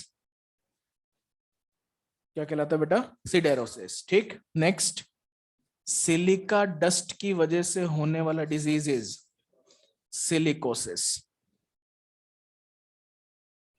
Next, asbestos dust की वजह से, वेरी गुड, इसके कारण होने वाला जो डिजीज है दैट इज एस्बेस्टोसिस। चलो, ये सब के सब किसके टाइप्स हैं बेटा? न्यूमोकोनियोसिस के। एक ये है, एक ये है, एक ये है, एक ये है और एक ये है। समझ में आई बात? अब अगर यहां पर आप ध्यान से देखो तो ये जितने भी डिजीजेस हैं, कॉटन इंडस्ट्री या टेक्सटाइल इंडस्ट्री में काम करने वाली लेबर क्लास में लंग्स फाइब्रोसिस सबसे कॉमन होगा। कोल माइनिंग में काम करने वालों में एंथ्रेकोसिस होगा। आयरन का जो काम करते हैं उनमें सिडेरोसिस होगा। पत्थर या जो स्टोन ग्राइंडिंग का काम करते हैं उनमें सिलिकोसिस। कोटा की लेबर क्लास में जो सबसे कॉमन डिजीज देखा गया है जो न्यूमोकोनिसिस, वो कौन सा है? सिलिकोसिस। कोटा स्टोन और स्लरी के लिए बहुत फेमस है कोटा, ठीक। Next, asbestos dust is used in cement industry, तो सीमेंट इंडस्ट्री में काम करने वाले जो लेबर क्लास है उनमें क्या होगा, एस्बेस्टोसिस। इसका मतलब ये जितने भी डिजीजेस आपको नजर आ रहे हैं ये उस जगह पर हो रहे हैं जहां पर लोग नौकरी के लिए या काम करने के लिए जाते हैं बेटा। इसलिए क्या मैं ऐसा कह सकता हूं कि pneumoconiosis is actually a occupational hazard. अरे बोलो यार, क्या है बेटा, ये एक ऑक्यूपेशनल हजार्ड कहलाता है। ठीक है, हम कह सकते हैं कि ये सब भी ऑक्यूपेशनल हजार्ड्स ही हैं बेटा, और इन सब का जो मेन या कॉमन नाम है वो क्या है, न्यूमोकॉनियोसिस है। नेक्स्ट, अब बात करते हैं हम लोग गैसियस एयर पॉल्यूटेंट्स के बारे में। सबसे पहला मैंने आपको बताया कार्बन मोनोऑक्साइड। जितने भी पॉल्यूटेंट्स मैं आपको यहाँ पर बता रहा हूं, हर एक पॉल्यूटेंट का आपको एक तो सोर्स और एक हार्मफुल इफेक्ट एटलीस्ट याद होना ही चाहिए, राइट। सोर्स क्या है और हार्मफुल इफेक्ट क्या है, मतलब रटना नहीं है, आप कॉमनली इसको सोच सकते हैं, आपको वैसे ही समझ में आ जाएगा। अगर आपसे पूछा जाए कि यार कार्बन मोनोऑक्साइड का सोर्स क्या है, तो हम लोग कहेंगे burning and combustion of fossil fuel. Burning होगी तो भी कार्बन मोनोऑक्साइड रिलीज होता है और कंबशन होगा तब भी कार्बन मोनोऑक्साइड रिलीज होगा, ठीक। दूसरी चीज आती है इफेक्ट ऑफ कार्बन मोनोऑक्साइड, आप बहुत अच्छे से जानते हो, inhibits the oxygen transport. Haemoglobin के साथ कार्बोक्सी हीमोग्लोबिन बना देता है। अरे हाँ कि ना, इसका मतलब ये ऑक्सीजन ट्रांसपोर्ट को इनहिबिट करता है। यहाँ पर एक छोटा सा डेटा और आपको याद रखना है बेटा, 50 ppm कार्बन मोनोऑक्साइड, कितना बेटा, 50 ppm कार्बन मोनोऑक्साइड 8 आवर्स में 7.5% हीमोग्लोबिन को कार्बोक्सी हीमोग्लोबिन में कन्वर्ट कर देता है। कितना, 50 ppm, कितने समय में, 8 आवर्स में, कितने हीमोग्लोबिन को किसमें कन्वर्ट कर देता है। आपने न्यूज़पेपर में सुना होगा सर्दियों के दिनों में लोग अपने घर में सिगड़ी जला के सो जाते हैं, पूरे परिवार की डेथ हो जाती है। उसका कारण क्या है, क्योंकि कार्बन मोनोऑक्साइड ऑक्सीजन ट्रांसपोर्ट को इनहिबिट करता है। एक जनरल क्राइटेरिया आपको बता देता हूं कि अगर किसी रूम के अंदर नॉर्मली फॉसिल फ्यूल को 2 घंटे तक जला दिया जाए तो वो हर रूम की जो ऑक्सीजन है उसको तो कंज्यूम करेगा ही सही, वहां पर carbon monoxide, carbon dioxide, sulphur के ऑक्साइड, नाइट्रोजन के ऑक्साइड जैसे टॉक्सिक गैसेस को भी रिलीज करेगा। और ऐसा अनुमान बताया जाता है कि एक रूम में 2 घंटे तक अगर फ्रीक्वेंट बर्निंग कर ली जाए, लगातार जला दिया जाए, तो भैया वहां लगभग 400 से 500 ppm तक कार्बन मोनोऑक्साइड कंटेंट हो सकता है। कितना, 400 से 500, अगर हम 500 भी माने तो ऐसे रूम में 8 घंटे बोले तो ओवरनाइट सोने पर 75% हीमोग्लोबिन कार्बोक्सी हीमोग्लोबिन में कन्वर्ट होगा। और आपको भी पता ही होगा कि 45% से ज्यादा हीमोग्लोबिन अगर कार्बोक्सी हीमोग्लोबिन में कन्वर्ट हो तो हाइपोक्सिया की कंडीशन जनरेट होने लगती है। हाइपोक्सिया की कंडीशन होने पर रिफ्लेक्सेस कम होने लगते हैं, अल्टीमेटली ब्रेन डेथ हो जाती है और बॉडी में ऑक्सीजन की सप्लाई इनहिबिट होने के कारण मल्टीपल ऑर्गन फेल्योर से ऑर्गेनिज्म की डेथ हो जाती है। समझ में आई बेटा बात। नेक्स्ट है बेटा अगला, अनबर्न्ड हाइड्रोकार्बन्स। कौन बेटा, अनबर्न्ड हाइड्रोकार्बन्स। अगर हम अनबर्न्ड हाइड्रोकार्बन्स की बात करें तो अनबर्न्ड हाइड्रोकार्बन्स का सोर्स क्या है, वही burning and combustion of fossil fuel. अगली बात आती है what are the harmful effects of unburned hydrocarbon. कभी मूवी देखने गए हैं, जब आप थिएटर में मूवी देखने गए होंगे कभी, तो उसमें शुरुआत में वो मुकेश का ऐड आता है और मुकेश के ऐड में वो लंग्स को ऐसे निचोड़ के दिखाते हैं कि बोले अगर आप स्मोक करते हैं तो आपके लंग्स में इतना टार इकट्ठा हो जाता है। वो टार एक्चुअल में क्या है, अनबर्न्ड हाइड्रोकार्बन है, जो कि आपको बीमार, बहुत बीमार बनाने के लिए काफी है, राइट। क्यों, क्योंकि अनबर्न्ड हाइड्रोकार्बन्स का chronic exposure can lead to lungs cancer. chronic exposure of unburnt hydrocarbons can lead to lungs cancer। यहां तक की बात सब बच्चों क्लियर। नेक्स्ट बेटा सल्फर के ऑक्साइड्स। अगले गैसियस एयर पोल्यूटेंट कौन है, सल्फर के ऑक्साइड। सल्फर के oxide mainly burning of fossil fuels. अबे आज ही सिखाया है, सल्फर के ऑक्साइड मेनली कैसे, बर्निंग ऑफ फॉसिल फ्यूल। अब बर्निंग ऑफ फॉसिल फ्यूल को हम और कहाँ कहाँ बता सकते हैं? ऑयल रिफाइनरीज से भी रिलीज होगा। ऑयल रिफाइनरीज के अंदर हाई टेम्परेचर ऑब्टेन करने के लिए वुड और कोल की ही बर्निंग की जाती है। ठीक, एक चीज और मॉड्यूल में लिखी हुई है, स्मेल्टर्स से आपको सल्फर के ऑक्साइड्स मिलेंगे। कहां से बेटा? स्मेल्टर। स्मेल्टर जानते हो क्या? जब भी किसी मेटल को ओर से एक्सट्रैक्ट किया जाता है तो पहले ओर को मेल्ट करवाया जाता है हाई टेम्परेचर पर, तो जिस वेसल में इसको मेल्ट करवाते हैं वो कहलाता है स्मेल्टर। और हाई टेम्परेचर ऑब्टेन करने के लिए वापस से वही बेटा वुड और कोल की बर्निंग होती है। समझ में आ गई बात? सल्फर के ऑक्साइड्स के हार्मफुल इफेक्ट की अगर हम बात करें, सबसे पहला major component of acid rain क्या है बेटा? ये major component of acid rain. अरे H2SO4 बना रहा है यार। दूसरा, रिड्यूसिंग स्मोक का फॉर्मेशन करता है। तीसरा, क्लोरोफिल डिस्ट्रक्शन कॉज करता है। क्या कॉज करता है? जहां पर SO2 का पॉल्यूशन ज्यादा होता है वहां पर लोअर ऑर्गेनिजम्स ग्रो नहीं कर पाते हैं। यही कारण है कि जिस जगह पर SO2 पॉल्यूशन ज्यादा होता है वहां पर लाइकेन्स और मॉसेस की ग्रोथ नहीं होती। किसकी ग्रोथ नहीं होती? Lichens and mosses. इसलिए कहा जाता है कि lichens and mosses are bio indicators of SO2 pollution. क्या कहते हैं बेटा इनको? Bio indicators of SO2 pollution. Next बच्चे, नाइट्रोजन के ऑक्साइड्स। नाइट्रोजन के ऑक्साइड के अगर सोर्सेस पूछे जाएं तो combustion of fossil fuels, right. अगली बात आती है harmful impacts of nitrogen oxides. सबसे पहला, कंपोनेंट ऑफ एसिड रेन।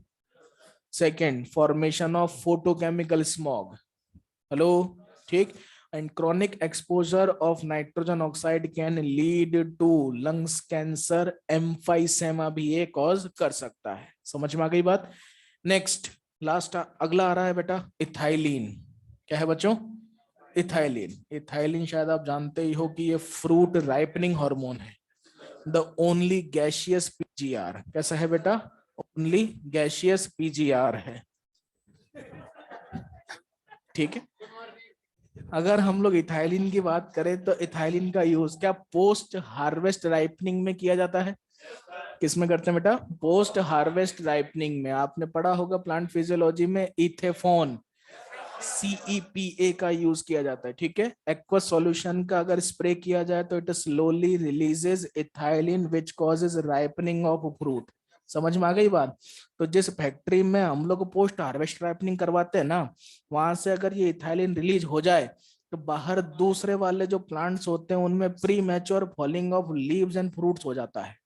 क्या हो जाता है? हाँ, काहे हो जाता है?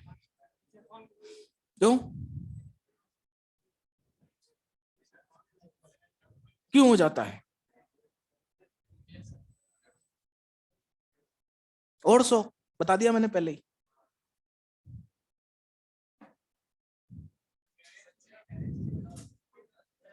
सोचा कोई मतलब नहीं है, नहीं बताया मैंने क्योंकि ethylene is a growth inhibitor जो सेनेसेंस को प्रमोट करता है, राइट। तो अगर कहीं पर भी रिलीज होगा तो इसकी वजह से pre mature falling of leaves and fruits होता है। ठीक है बेटा। नेक्स्ट, लास्ट बेटा smoke. Burning of fossil fuel हो चाहे कंबशन ऑफ फॉसिल फ्यूल हो, दोनों ही केसेस में स्मोक रिलीज होगा। इसे स्मोक बताने का मेन कारण क्या है? दो टर्म्स आपको क्लियर होनी चाहिए। एक है बेटा प्ल्यूम और एक है फ्लू गैस। क्या क्या बच्चों? प्ल्यूम और फ्लू गैस। लिख लीजिएगा, प्ल्यूम क्या होता है? Smoke released from chimneys. Smoke released from chimneys. Chimney से निकलने वाला धुआं, ठीक है, प्लूम कहलाता है। Flue gas is gas released from chimneys.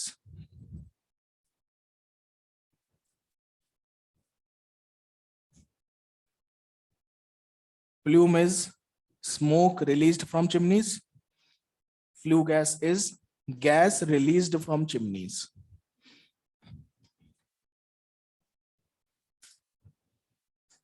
ठीक है भैया, ये खत्म हुआ आपके एयर पॉल्यूटेंट्स।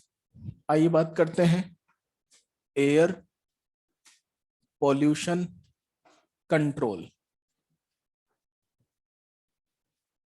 एयर पॉल्यूशन को कंट्रोल करने के लिए 1981 में, भाई आज का ईयर आ गया यार, मैंने बोला था आपको रोज आपको 2-3 ईयर बताता हुआ चलूंगा, ठीक है। तो आज का पहला ईयर क्या, 1981 में गवर्नमेंट ऑफ इंडिया ने the air prevention and control of pollution act बनाया। क्या बनाया बेटा, the air prevention and control of pollution act. इसको केवल द एयर एक्ट लिखकर भी एग्जामिनर पूछ सकता है बेटा, राइट। इस एयर एक्ट के अंदर 1987 में अमेंडमेंट किया गया भाई। क्या किया गया, अमेंडमेंट, शुद्ध हिंदी में कहें तो संशोधन किया गया, राइट। और इस संशोधन में क्या लागू किया गया, sound pollution is included under air pollution. 2 year हो गए भैया, ठीक है। 1981 में क्या बनाया गया, air prevention and control of pollution act, जिसमें 1987 में अमेंडमेंट किया गया। अमेंडमेंट करके sound pollution was included under air pollution. यहां तक की कहानी सब बच्चों को क्लियर है। चलो जी नेक्स्ट, एयर पॉल्यूशन को कंट्रोल करने के तरीकों के बारे में बात करते हैं। कंट्रोल ऑफ एयर पॉल्यूशन, बेटा अगर एयर पॉल्यूशन को कंट्रोल करना है तो एयर पॉल्यूटेंट्स को कंट्रोल करना रहेगा। एयर पॉल्यूटेंट्स हम लोग जानते हैं मेजरली पार्टिकुलेट पॉल्यूटेंट या पार्टिकुलेट मैटर होगा बेटा। और आपकी एनसीईआरटी ने लिखकर दिया है कि suspended particulate matter is the major pollutant of metro cities. Suspended particulate matter is the major pollutant of metro cities, ठीक है।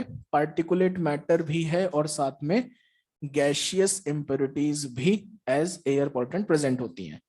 पार्टिकुलेट मैटर को रिमूव करने के 2 तरीके, एक तो होते हैं बेटा अरेस्टर्स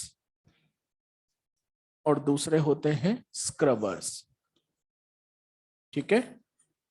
अरेस्टर्स में हम 2 तरीके पढ़ेंगे बेटा, एक तो है साइक्लोनिक या ट्रेजेक्टरी अरेस्टर और दूसरा है इलेक्ट्रोस्टैटिक प्रेसिपिटेटर। एग्जामिनर का फेवरेट, सबसे ज्यादा प्रश्न बोर्ड में और प्री मेडिकल में अगर आए हैं तो कहां से आए हैं, ईएसपी से आए, पता नहीं ऐसा क्या अच्छा लगता है इसमें, ठीक।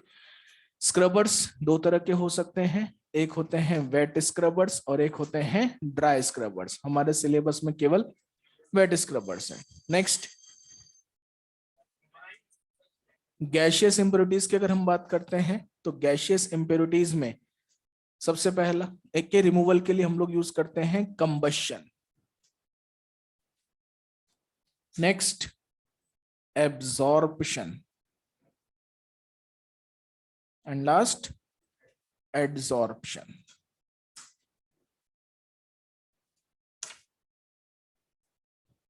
बात करते हैं एयर पॉल्यूशन में पार्टिकुलेट मैटर के रिमूवल के लिए यूज किए जाने वाले अरेस्टर्स के बारे में। अरेस्टर्स में हमने बताया क्या, साइक्लोनिक अरेस्टर। क्या बताया बेटा, साइक्लोनिक या ट्रेजेक्टरी। साइक्लोनिक या ट्रेजेक्टरी सबसे पहली चीज लीस्ट एफिशिएंट है। कैसा है, इसका यूज लो बजट इंडस्ट्रीज के अंदर या पायलट प्रोजेक्ट्स के अंदर यूज किया जाता है, ठीक। अगली चीज, लार्ज साइज्ड पार्टिकल्स का ही रिमूवल इससे करवाया जा सकता है, स्मॉल साइज पार्टिकल का रिमूवल इससे नहीं करवा सकते। कॉस्ट इफेक्टिव होता है इसलिए इसको यूज किया जाता है।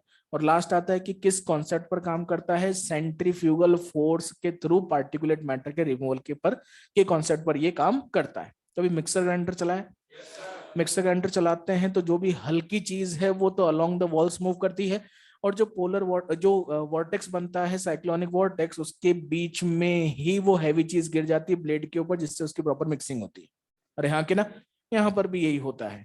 जो एग्जॉस्ट पाइप होता है उसमें जो एग्जॉस्ट निकल रहा होता है उसको साइक्लोनिक मैनर में घुमाया जाता है। साइक्लोनिक मैनर में घुमाने की वजह से एक साइक्लोनिक वॉर्टेक्स बनेगा बेटा, जो हैवी पार्टिकल्स होते हैं वो नीचे की ओर सेटल डाउन हो जाते हैं और बाकी के एयर को ऊपर रिलीज कर दिया जाता है। लेकिन आप जानते ही हैं कि जो सस्पेंडेड पार्टिकुलेट मैटर है वो यहाँ पर रिमूव नहीं होगा, that will be released in the air only. बस यही है कि छोटी इंडस्ट्री में या पायलट प्रोजेक्ट में जहां पर बहुत ज्यादा एक्सटर्नल एग्जॉस्ट रिलीज नहीं होता है उस जगह पर इसको यूज किया जा सकता है। समझ में आ गई बात? सबसे काम की चीज इलेक्ट्रोस्टैटिक प्रेसिपिटेटर। आइए इसके बारे में बात करते हैं।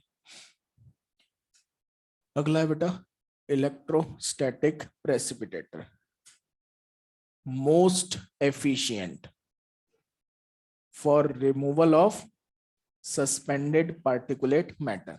अब क्वेश्चन आता है कि कितना एफिशिएंट है भाई? It can remove up to 99% of suspended particulate matter from thermal exhaust।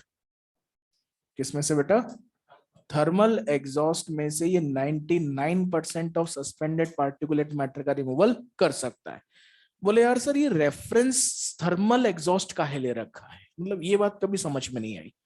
Thermal power plant जानते हो, उसमें इलेक्ट्रिसिटी जनरेशन होता कैसे है? पानी को गर्म किया जाता है, स्टीम बनाई जाती है, स्टीम को प्रेशर से टरबाइन पर छोड़ा जाता है जिससे कि टरबाइन घूमता है, राइट? अब वो जो वो जो स्टीम बनाने का प्रोसेस है उसके लिए कोल बर्निंग की जाती है और कोल बर्निंग के कारण ढेर सारा एग्जॉस्ट जनरेट होता है और ये जो थर्मल एग्जॉस्ट है इसमें ढेर सारे सस्पेंडेड पार्टिकुलेट मैटर रिलीज होते हैं। उनमें से कितने? 99% का रिमूवल कर सकता है कौन? Electrostatic precipitator. समझ में आ गई बात? तो एज ए रेफरेंस इसको लिया गया है। कोटा में 4 थर्मल की चिमनियां हैं, है ना? और मैं जब भी उनको देखता हूं तो उनको देखकर ये फील आता है कि भैया पक्का 99% छोड़ रही है कि नहीं है? 1% रिमूव कर देती होगी, राइट? लेकिन 99% तो पक्का इतना डेंस धुआं निकल रहा होता है।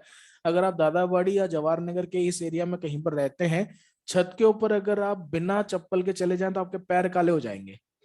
व्हाइट शर्ट अगर आप सुखा दो तो उसके ऊपर ब्लैक ब्लैक आपको छोटे छोटे तिनके से लगे हुए नजर आएंगे। That is due to the thermal exhaust. समझ में आ गई बेटा बात?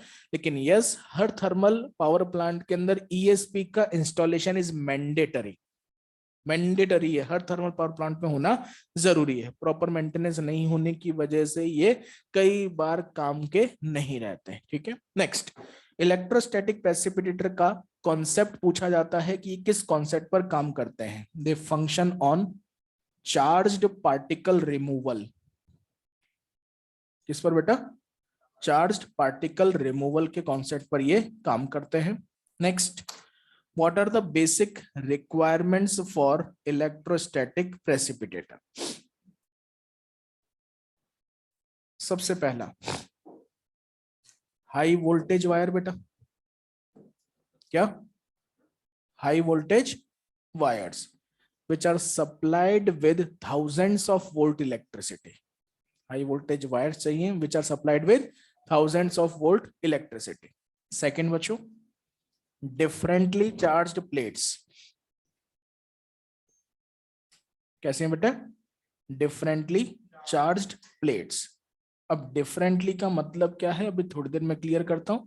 और एनसीईआरटी ने आगे इसके ब्रैकेट में लिखा हुआ है ग्राउंडेड। क्या लिखा हुआ है? ग्राउंड।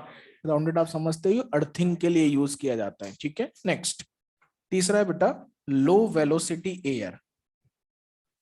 क्या चाहिए इसके लिए? Low velocity air. These are the 3 basic requirements for electrostatic precipitator. अब इलेक्ट्रोस्टैटिक प्रेसिपिटेटर का एग्जामिनेशन में कई बार डायग्राम आ जाता है जिसमें आपको लेबलिंग पहचाननी होती है, वो ABCD लिख कर दे देता है। ठीक है, वो लेबलिंग कैसे पहचाननी है वो देख लीजिएगा प्लीज। अगर हम इलेक्ट्रोस्टैटिक प्रेसिपिटेटर की बात करें तो ये मान लेते हैं एग्जॉस्ट वेंट है बेटा, जिसके अंदर ESP का इंस्टॉलेशन किया गया है। इस एग्जॉस्ट वेंट में या ESP में यहां से एंटर कर रही है इम्प्योर एयर। ठीक है, इम्प्योर एयर में सस्पेंडेड पार्टिकुलेट मैटर प्रेजेंट होंगे बच्चों। इनको आपके एनसीईआरटी ने मेंशन किया है एज डस्ट पार्टिकल्स, राइट बेटा? यहां पर आगे लगे हुए हैं हाई वोल्टेज वायर्स। क्या लगे हुए बेटा? High voltage wires. ये है भाई हाई वोल्टेज वायर्स। नेक्स्ट, यहां पर आगे लगी होती हैं differently charged plates which are grounded, ठीक है, जिनको कलेक्शन प्लेट्स भी हम कह देते हैं। अब अगर हम लोग in charge particles in charge high voltage wires की बात करें तो हाई वोल्टेज वायर्स में आपने इलेक्ट्रोस्टैटिक अगर पढ़ा हो तो उसमें बताया जाता है कि पॉइंटेड वायर में अगर थाउजेंड्स ऑफ वोल्ट की इलेक्ट्रिसिटी प्रोवाइड की जाए तो आसपास में इलेक्ट्रॉन रिलीज हो जाते हैं, जिसको हम कहते हैं डिस्चार्ज कोरोना। क्या कहते हैं बेटा इसको? यहाँ पर भी जब इसमें थाउजेंड्स ऑफ वोल्ट की इलेक्ट्रिसिटी प्रोवाइड की जाएगी तो चारों तरफ क्या इलेक्ट्रॉन रिलीज हो सकते हैं बेटा? ये क्या बना रहा है? Discharge corona. ठीक, प्लीज ध्यान रखना लेबलिंग का। अगर उसने डॉट को टच करके पूछा है तो आंसर क्या है? High voltage wire. लेकिन अगर डॉट को टच नहीं किया है और या फिर इसकी एक्सटर्नल बाउंड्री को टच किया है, दोनों ही केस में आंसर क्या जाएगा? Discharge corona. समझ में आ गई बेटा बात? नाउ ये जो डस्ट पार्टिकल यहां से मूव कर रहे हैं, जैसे ही वो इस कोरोना के कांटेक्ट में आएंगे, क्या ये भी चार्ज गेन करेंगे बेटा? और ये जो चार्ज है this will be a negative charge. कैसा चार्ज होगा? आगे जो प्लेट्स लगी हुई हैं वो होती हैं पॉजिटिवली चार्ज्ड। कैसी? पार्टिकल कैसे? उनके कंपैरिजन में प्लेट्स आर डिफरेंटली चार्ज्ड। समझ में आ गई बेटा बात? ठीक है, तो ये है पॉजिटिवली चार्ज प्लेट्स। जैसे ही नेगेटिवली चार्ज पार्टिकल आगे बढ़ेंगे वैसे ही पॉजिटिवली चार्ज प्लेट्स क्या इनको अट्रैक्ट करेंगे बेटा, जिसकी वजह से ये जो पार्टिकल्स हैं इनका यहाँ पर अक्यूमुलेशन होगा और रिलीज होने वाली जो एयर होगी वो अप टू 99% प्योर एयर होगी। आ गई बेटा बात समझ में? ये था भैया आपका इलेक्ट्रोस्टैटिक प्रेसिपिटेटर का अरेंजमेंट और उसका पूरा कॉन्सेप्ट। केवल इतना सा भाग, पूरी गारंटी है 4 नंबर की। हेलो, इसके बाहर वो कुछ पूछ नहीं सकता ना यार, क्या बचा इसके बाद? ठीक है, नेक्स्ट अगला है स्क्रबर्स। नेक्स्ट क्या बेटा? स्क्रबर्स। हमारे सिलेबस में वेट स्क्रबर है। ठीक, सबसे पहली चीज तो इसकी खासियत क्या है? सस्पेंडेड पार्टिकुलेट मैटर के साथ साथ गैशियस इम्प्योरिटीज लाइक SO2 का भी रिमूवल कर देता है। हेलो, ESP केवल किसका? सस्पेंडेड पार्टिकुलेट मैटर का। स्क्रबर्स किसका? सस्पेंडेड पार्टिकुलेट मैटर के साथ साथ गैशियस इम्प्योरिटीज का रिमूवल करता है like SO2। Next, less efficient process है, लगभग 55% ही एफिशिएंसी होती है। केवल कितनी? 55%। ठीक, नेक्स्ट, ग्रेविटी सेटलिंग पर बेस्ड होता है। किस पर बेस्ड है बेटा? यही कारण है कि यह एक स्लो प्रोसेस है।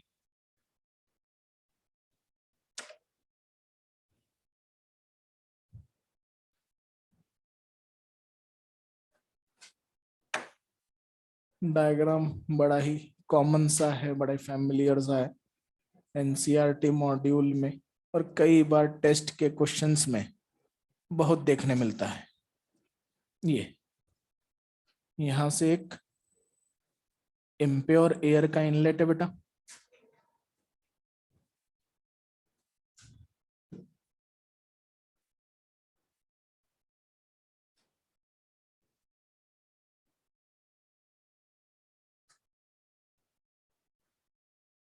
यहां से इनलेट है किसका? वाटर और लाइम का स्प्रे। देखना भैया जरा यहां पर, जहां से इम्प्योर एयर का इनलेट हो रहा है, इस इम्प्योर एयर में क्या सस्पेंडेड पार्टिकुलेट मैटर और SO2 जैसी गैसेस प्रेजेंट है बेटा? जैसे ही सस्पेंडेड पार्टिकुलेट मैटर इस वाटर के स्प्रे के कांटेक्ट में आते हैं वैसे ही वो हैवी होकर सेटल डाउन हो जाते हैं ग्रेविटी की वजह से बेटा, और यहां से इनको ड्रेन आउट कर दिया जाता है। Right, lime is a good absorbing liquid. Lime is a good absorbing liquid, जो कि SO2 जैसी गैसेस का रिमूवल करता है। मतलब यहाँ पर वाटर और लाइम दोनों ही SPM और SO2 के रिमूवल में हेल्पफुल है बेटा। और यहाँ से रिलीज होने वाली जो एयर होती है दैट इज 55% तक प्योर एयर। खत्म, समझ में आ गई बात। अब कथा ही चलेगी बस अब ऐसी, ठीक है। अगर हम लोग गैशियस इम्प्योरिटीज की बात करते हैं तो गैशियस इम्प्योरिटीज का रिमूवल कंबशन, एब्जॉर्प्शन और एड्सॉर्प्शन तीनों से करवाया जाता है। कंबशन करवाते हैं इनफ्लेमेबल गैसेस का, किसका बेटा, जो कि पेट्रोलियम इंडस्ट्री या फिर वार्निश इंडस्ट्री से रिलीज होती है। जो इनफ्लेमेबल नहीं है उनका रिमूवल एब्जॉर्प्शन या एडजॉर्प्शन से करवाया जाता है। एब्जॉर्प्शन के लिए एक एब्जॉर्बिंग लिक्विड का यूज करते हैं, मतलब टॉक्सिक गैसेस को एब्जॉर्बिंग लिक्विड में से गुजारा जाता है, जहां पर इन गैसेस का एब्जॉर्प्शन होता है और प्योर एयर बाहर रिलीज कर दी जाती है, ठीक। जिनका प्रॉपर एब्जॉर्प्शन नहीं हो पाता उनके लिए टेक्निक यूज करते हैं adsorption. Adsorption is attachment on a solid surface बेटा। एडजॉर्प्शन के लिए सॉलिड सरफेस का यूज करते हैं inside the exhaust pipe. Exhaust pipe के अंदर वाली जो वॉल होती है उसको एडजॉर्बिंग सॉलिड की बना देते हैं, ठीक। जैसे एग्जॉस्ट बाहर निकलता है वो उसके कांटेक्ट में आता है और अल्टीमेटली उसका रिमूवल जाता है। समझ में आई बात। अब यहाँ पर मैंने कंबशन चूंकि आज 2 बार यूज किया है तो आपकी एनसीईआरटी में कंबशन के टाइप्स के बारे में भी कुछ बताया गया है, तो वो भी क्लियर कर लीजिए। कंबशन 2 तरह का हम लोग पढ़ते हैं, एक होता है पायरोलाइसिस और एक होता है इंसिनरेशन। कौन कौन सा, pyrolysis and incineration. Pyrolysis is break down at high temperatures. Pyrolysis क्या है, break down at high temperatures in absence of oxygen. In absence of oxygen बोला है, वैक्यूम नहीं बोला है। अरे समझ में आई बात। इसका मतलब in presence of inert gases. किसकी प्रेजेंस में होगा, इनर्ट गैसेस, पायरोलाइसिस। दूसरा है इंसिनरेशन। इंसिनरेशन को शुद्ध हिंदी में कहें तो भस्मीकरण कहा जाता है ना। भस्म बना देते हैं जिसमें एक ही बार में ऐश का फॉर्मेशन हो जाता है। आजकल हिंदू माइथोलॉजी के अकॉर्डिंग जो हम लोग क्रीमेशन प्रोसेस करते हैं तो लकड़ियों में ना जलाकर आजकल इलेक्ट्रिकल प्रोसेस से जलाया जा रहा है, ठीक है।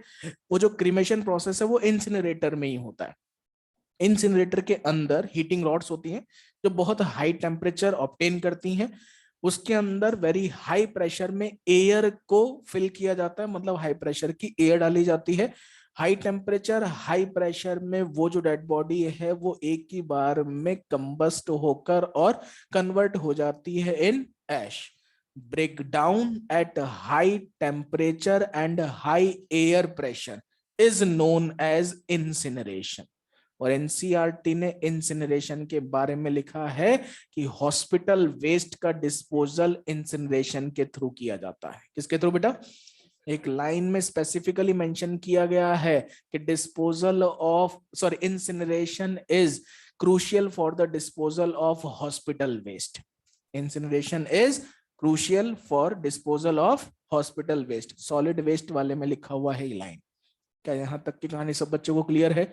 ये खत्म हुआ भैया आपका एयर पॉल्यूटेंट्स का removal.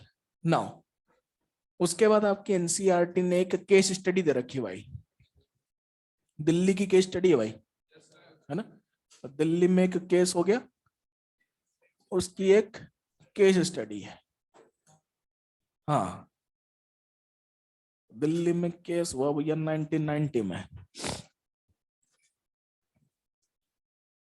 Case study of Delhi कभी 1990। क्या कहानी है, 1990 में एक सर्वे करवाया गया जिसमें Delhi was ranked 4th among 41 most polluted cities. Delhi was ranked 4th among 41 most polluted cities. भाई साहब जैसे ही सर्वे का रिजल्ट आया पूरे देश में शोक की लहर दौड़ गई कि बोले यार 4th कहाँ आए, क्या आना चाहिए, फर्स्ट आना चाहिए। भाई हमने उसी दिन ठान लिया कि आएंगे तो फर्स्ट आएंगे और हमने सपना साकार भी किया बेटा। अक्टूबर 2016 में दिवाली के दूसरे दिन जब फोटोकेमिकल स्मॉग बना था, Delhi was the most polluted air polluted city of the world. Right, है ना, शाबाश बेटा, थैंक यू है ना। सो और भैया वो दिन का दिन था और आज का दिन है, हमने पीछे मुड़कर नहीं देखा, रोज एक नया रिकॉर्ड बना रहे हैं हम लोग, राइट।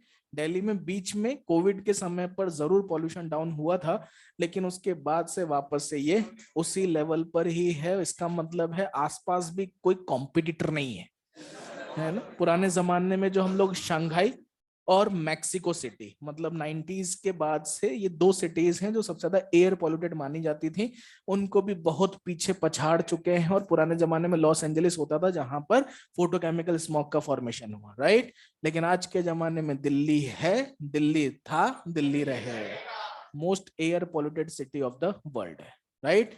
अब ये जब सर्वे हुआ और इस सर्वे के अकॉर्डिंग जब रिजल्ट आया तो सुप्रीम कोर्ट ऑफ इंडिया में एक पब्लिक इंटरेस्ट लिटिगेशन दायर किया गया। क्या बेटा? पब्लिक इंटरेस्ट लिटिगेशन, शुद्ध हिंदी में कहें तो जनहित याचिका। क्या बेटा?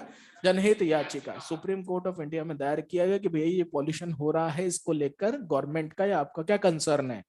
सुप्रीम कोर्ट ने इसको एक्सेप्ट किया और इसको संज्ञान में लेते हुए गवर्नमेंट से इस मैटर को सेंश्योर कराया है। एनसीईआरटी ने लिखा है कि supreme court of India censured the matter. Censuring का मतलब क्या होता है? डॉक्यूमेंटेशन, कहते हैं ना लिखित में जवाब मांगा गया, ठीक है। तो लिखित में क्या जवाब मांगा गया था कि भैया ये जो पॉल्यूशन हुआ है इसके मेन रीजंस क्या है, इसके लिए हमने क्या क्या तैयारियां ऑलरेडी कर रखी हैं और इन फ्यूचर आपके क्या सजेशंस हैं। This was complete censuring by the supreme court of India. ये सब होने के बाद में supreme court of India suggested that the public transport in Delhi should be converted to CNG का full form compressed natural gas. Pre medical का question नहीं है, सीएनजी इज कैसे किया होगा लोगों ने, ठीक है। कंप्रेस्ड नेचुरल गैस, भाई साहब उसमें भी गलत करके हैं लोग, है ना, कॉम्प्लेक्स नेचुरल गैस लगा के आ गए हैं, ठीक है। तो कंप्रेस्ड नेचुरल गैस, इसमें पब्लिक ट्रांसपोर्ट उसको कन्वर्ट कर दिया जाए। अब बात आती कि यार मिलॉर्ड ने सीएनजी का, हाँ मिलॉर्ड ही तो है, अरे हाँ के ना, सुप्रीम कोर्ट माय लॉर्ड है, हम तो हिंदी के जज साहब, ठीक है। जज साहब ने ये क्यों सजेस्ट किया, मिलॉर्ड ने ये क्यों सजेस्ट किया, क्योंकि भाई साहब मिलॉर्ड भी तो भारतीय हैं। तो उन्होंने सारी चीजें एनालाइज करी और उन्होंने बताया कि यार सीएनजी में कन्वर्ट करने का कारण क्या है। सबसे पहला, cheaper than petrol and diesel, right. India में वही चीज ज्यादा बिकती है जो सस्ती है, राइट, ठीक। दूसरी चीज, Burns efficiently and very less amount remains unburned. इसका मतलब है सीएनजी पेट्रोल और डीजल के कंपैरिजन में ज्यादा देती है माइलेज बेटा, ठीक है ना। और एफिशिएंटली बर्न होगा तो कोई भी चीज अनबर्न्ड रिलीज नहीं होगी। अब कोई भी चीज अगर दुनिया में अच्छी हो, इंडिया में अच्छी हो, तो या तो उसको चुरा लिया जाता है या उसमें मिलावट कर दी जाती है, लेकिन it can not be siphoned off and it can not be adulterated. मतलब फुल प्रूफ सिस्टम है, बोले लगाओ इसको ही, राइट। तो इसलिए सजेशन दिया गया किसका? सीएनजी का। And by the end of 2002 the complete fleet of public transport in Delhi was converted into CNG। लेकिन समस्या केवल दिल्ली तक सीमित नहीं थी, समस्या पूरे देश में बढ़ रही थी। इसलिए पूरे देश में स्ट्रिंजेंट नॉर्म्स बनाए जाना जरूरी था। इसके लिए गवर्नमेंट ऑफ इंडिया ने लॉन्च किए क्या? Bharat stage norms which were adopted from European norms. आ गई बात समझ में? अब भारत स्टेज नॉर्म्स के बारे में काफी सारा डेटा जो है लोग कंफ्यूज रहते हैं, तो अगले टर्न पर मैं आपको BS1 से लेकर BS6 के बीच में जो भी डेटा है वो सारे के सारे लिखवा दूंगा। और कल मोस्ट प्रोबेबली मेरा प्रयास रहेगा कि ये खत्म हो जाए वो एयर पॉल्यूशन। आज के लिए इतना ही।